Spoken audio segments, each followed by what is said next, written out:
I'm Jeff Matlow. Welcome to the best leadership podcast ever.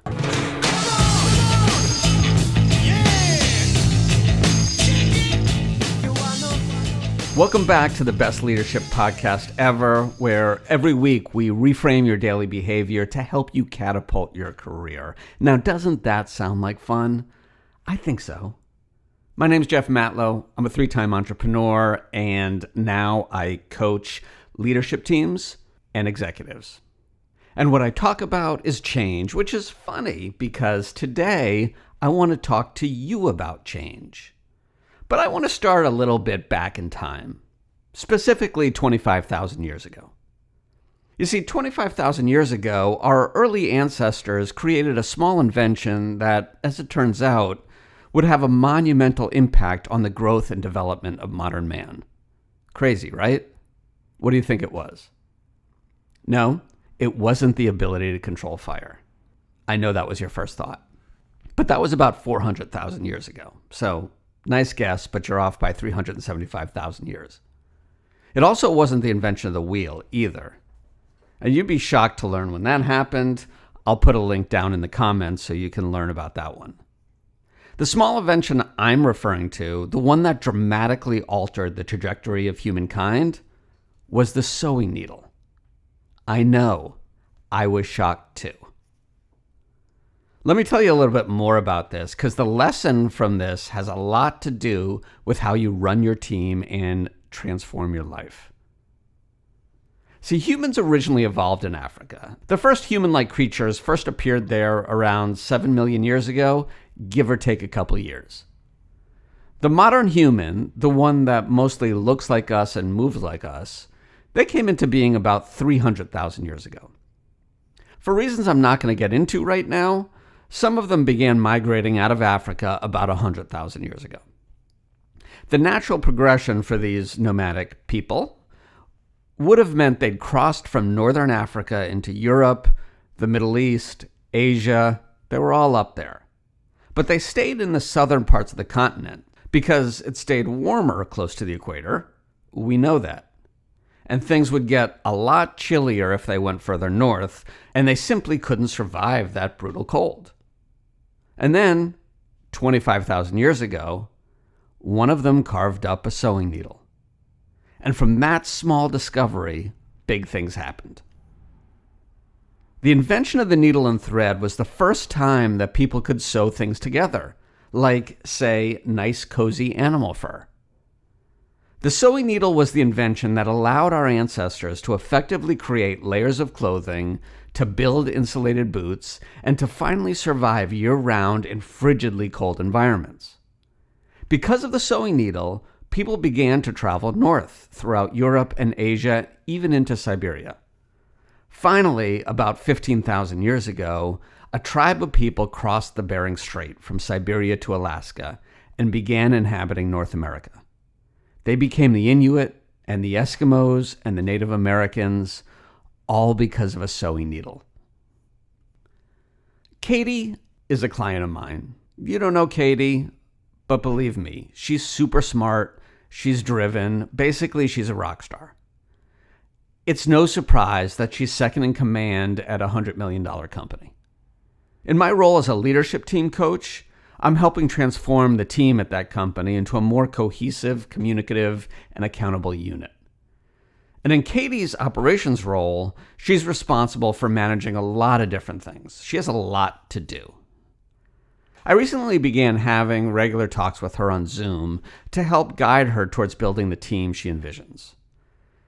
And I quickly noticed that every time we talked, she was multitasking.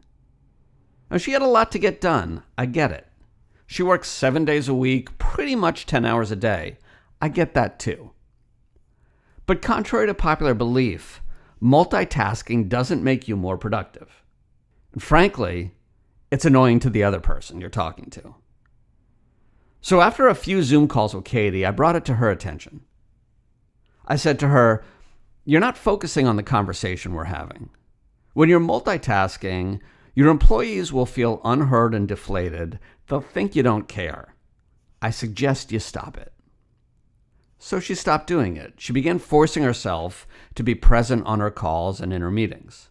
It's just a little change, a needle-like adjustment, but it had a huge impact. Katie reached out to me a week later. She said, "I've seen the difference already." See, people immediately reacted more positively to her. They showed her more respect, and she had more engaging conversations. Most importantly, by stopping the multitasking, her meetings actually got shorter and more productive. Go figure. You'll get more done in less time when you stop trying to do more stuff in less time. From one small change, big changes happen. Google's 20% project was a small change. It encouraged employees to spend up to 20% of their time working on personal projects or innovating in ways that were outside the scope of their regular jobs. The results of this small change have impacted the world. The 20% project was the birthplace of products like Gmail, Google Maps, and AdSense. At Amazon, Jeff Bezos created the 2-pizza rule. He declared that every team should be small enough to be fed by 2 pizzas. It's a small change, but the result of this small change was better communication, more effective decision-making, and increased innovation, all of which allowed Amazon to scale faster than almost any company in history.